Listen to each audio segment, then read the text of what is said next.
All right, so we are on journal 17 here, and what I have for you guys is this graph with 4 dots or 4 coordinate points plotted. And I want you to list all the points and then tell me what were the x values that you found, because a coordinate has an x value, and tell me what the y values are on the coordinates. So take a moment to try this on your own and then come back. All right, so in this problem here, I have coordinate A, which is at -4, 2, and coordinate B, which is -3, -1, and coordinate C, which is at the origin, so 0, 0, and then I have D, which is not negative, 2, 3, D is 2, 3. So I have 4 coordinates here, so 4 coordinates here, and if I list out all the x values, well, my x values here would be, I'm going to put it in a set here. Give me one sec. I'm just setting it up for my x's and y's. So my x values are going to be the numbers on the left of the coordinate. So I'm just going to take that and write them all here. So that's going to be -4, -3, 0, and 2. And then y's are my numbers on the right. So I'm going to grab that. 2, -1, 0, 3. And so from here, those are my x's, those are my y's. I brought this up today because I want to talk to you guys about domain and range. If you've heard about domain and range, you're referring to the x values on a graph and for range, the y values on a graph. So let's talk more about what those mean and more in detail. Okay, so like I said before, domain is about the x values in a relation. So in math, what relationships mean is a function or a graph or a curve or points on a graph. But a relation is talking about, the relationship between two things. So in this case, x's and y's. Range is talking about specifically the y values in the graph. And so when we write domain and range, we actually represent it using interval notation. Now, if you guys don't remember, interval notation goes back to when we had number lines and we were finding, the number line is from this number to that number using closed circles and open circles. So closed circles, we use a bracket interval notation, and open circles, we use a parentheses as in interval notation. But I just want to remind you guys that when you write your interval notation, you typically have 2 numbers or 2 endpoints, right? But you always have to write your lowest number first, then your highest number. So you always write from low to high. And so when I'm talking about the domain, I'm talking about the x values on this curve. What is the lowest x value and what's the highest x values? Well, first off, the lowest x values are always to the left of the x-axis. So the furthest point on this curve to the left is right here. And so if I knew that x value, because it's not graphed here, but if I knew that x value, I could say it's here. And the furthest or the highest number x is always on the right. So maybe some point here. And if I knew those numbers that are on the x-axis, then I can give you an interval for that domain. And the range, I like to think of it as the height of the curve or the graph. So the height, the lowest point and the highest point is what you need to know. So the lowest point is here. Let me grab a highlighter. So the lowest point on this curve is here. The highest point is up here. Just use a pencil, I guess, because it's this peak part here. So lowest point, highest point. So my range would be from this number to this number. And I could write an interval for that if I had these axes being numbered. All right, let's do some practice problems where we have to state the domain and range given a graph. Okay, so if you were in class, I actually gave you a handout where you can glue this handout to your notebooks, your journals. But if you don't have that worksheet and you don't want to draw all these, let me know and I can give you that worksheet. I have more copies of it. And so in this problem here, we're going to first state the domain. So I'm going to do maybe domain in green and then range in pink, just so that you guys know which colors I am using. think I'll do it here. So let's go back to this problem here. So when I'm talking about the domains, I'm talking about the x values, right? So in this case, on the x-axis, what is this line's, what is the most left side? What is the farthest point to the left side of this graph? Well, the farthest point to the left side of this graph is this point, right? It's the farthest to the left. Well, the x value there is -3. So I'm going to mark it at -3. And the farthest x value to the right is the 5. So if you were to go on this line, the furthest point here is this point, and the x value here is 5. So in that case, we're going to 3 to 5. So I know that this domain here is from -3 to 5. And because they are closed circles, then I need a bracket on each of these numbers. The range here is talking about the y value. So if we were to be looking at the y values, the lowest point on this curve is this point, right? And that y value is at -3. If I were to be asking what is the highest point on this line, well, it'd be this point here, and it's at y equals 1. And so it looks like my range is from -3 to 1. So -3 to 1. And because they are both closed circles here and here, at those y values, I'm going to need a bracket.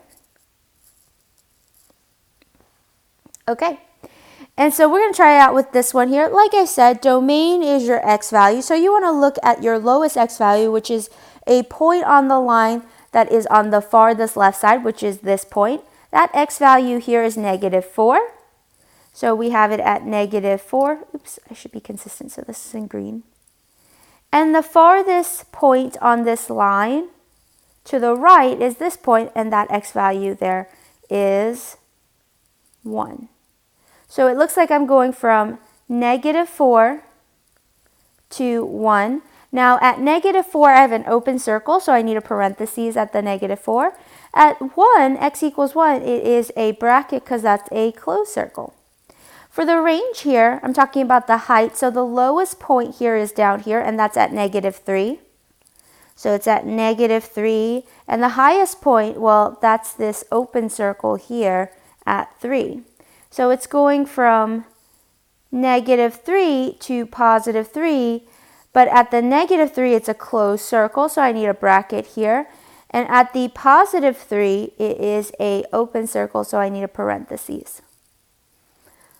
All right, and then this third one here is so weird, right? It's a rhombus, but I want you to think about like where those solid lines actually hit on the line, on the grid. So the furthest point of this rhombus to the left is this point, right? So this corner piece is x equals -3. So that's the furthest point to the left. And the furthest point to the right is going to be this point right here. And that's at +3. So this is going from -3 to +3. And when people see this, they don't see, open circles or closed circle. They just see a whole solid line. So if that's a solid line, it's actually touching that -3 coordinate. So in that case, because it's a solid line, it's touching that value, so it's going to be a bracket. So whenever it touches a number or a point on a grid, it's always a bracket. So these both need brackets. And the range here, the lowest point on this rhombus is right here at y equals 0, and the highest point is 3. So this is going from 0 to 3, and I would need a bracket on either sides because it's a solid line. All right, now that we've had some practice here, let's try 3 more. Okay, so like I said, now that we've had some practice, how about you pause this video for a moment and see if you can answer these questions here on your own, and then come back to the video and see if you have any questions. All right, so working out this first problem here, it looks like an upside down U, but remember, domain is talking about the x value. So the furthest point to the left is this point, which is at -2, and the furthest point to the right is at positive 2. So we're going from negative 2 to positive 2 for the domain. So that's negative 2, positive 2. And because I see that those points are open circles, I need a parentheses on both of them. Now the range is talking about the height of this upside down U. The lowest point on this curve is actually at 2, right? So it's at 2, and the highest point here is at 5. It's like the peak of this hill or this U.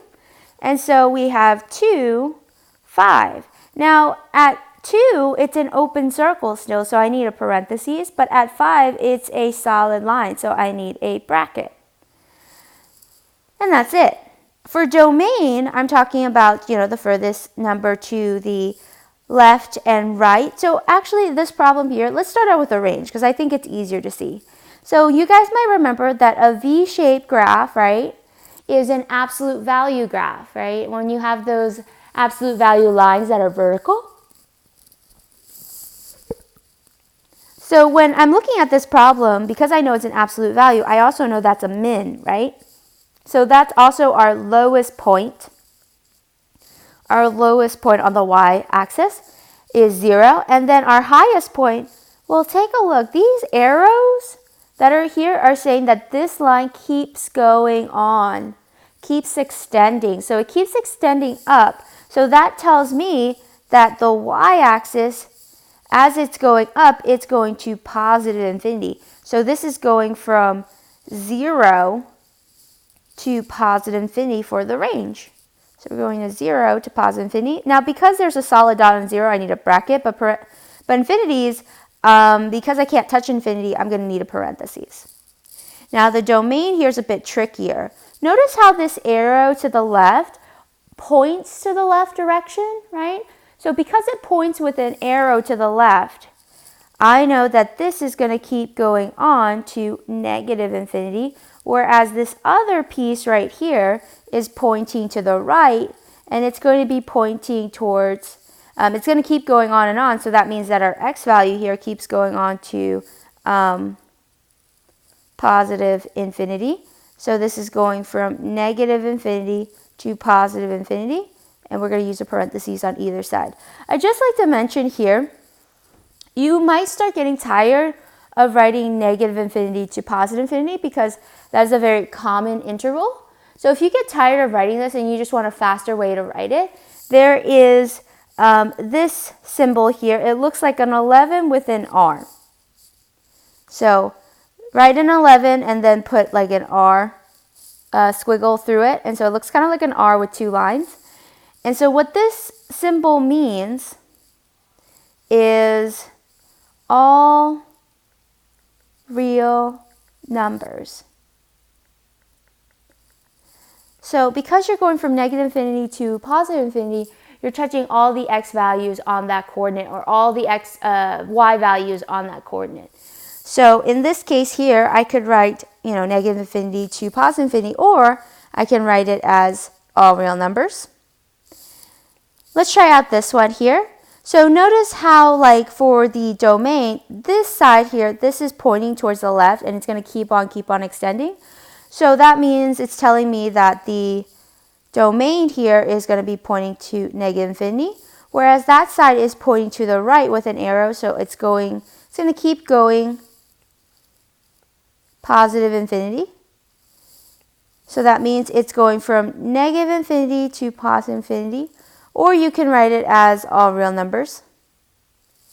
And now for the last one here, the range, notice how this line here is, even though it's pointing to the left, it's pointing down with an arrow. So if it's pointing down with an arrow, it's going to be going to negative infinity.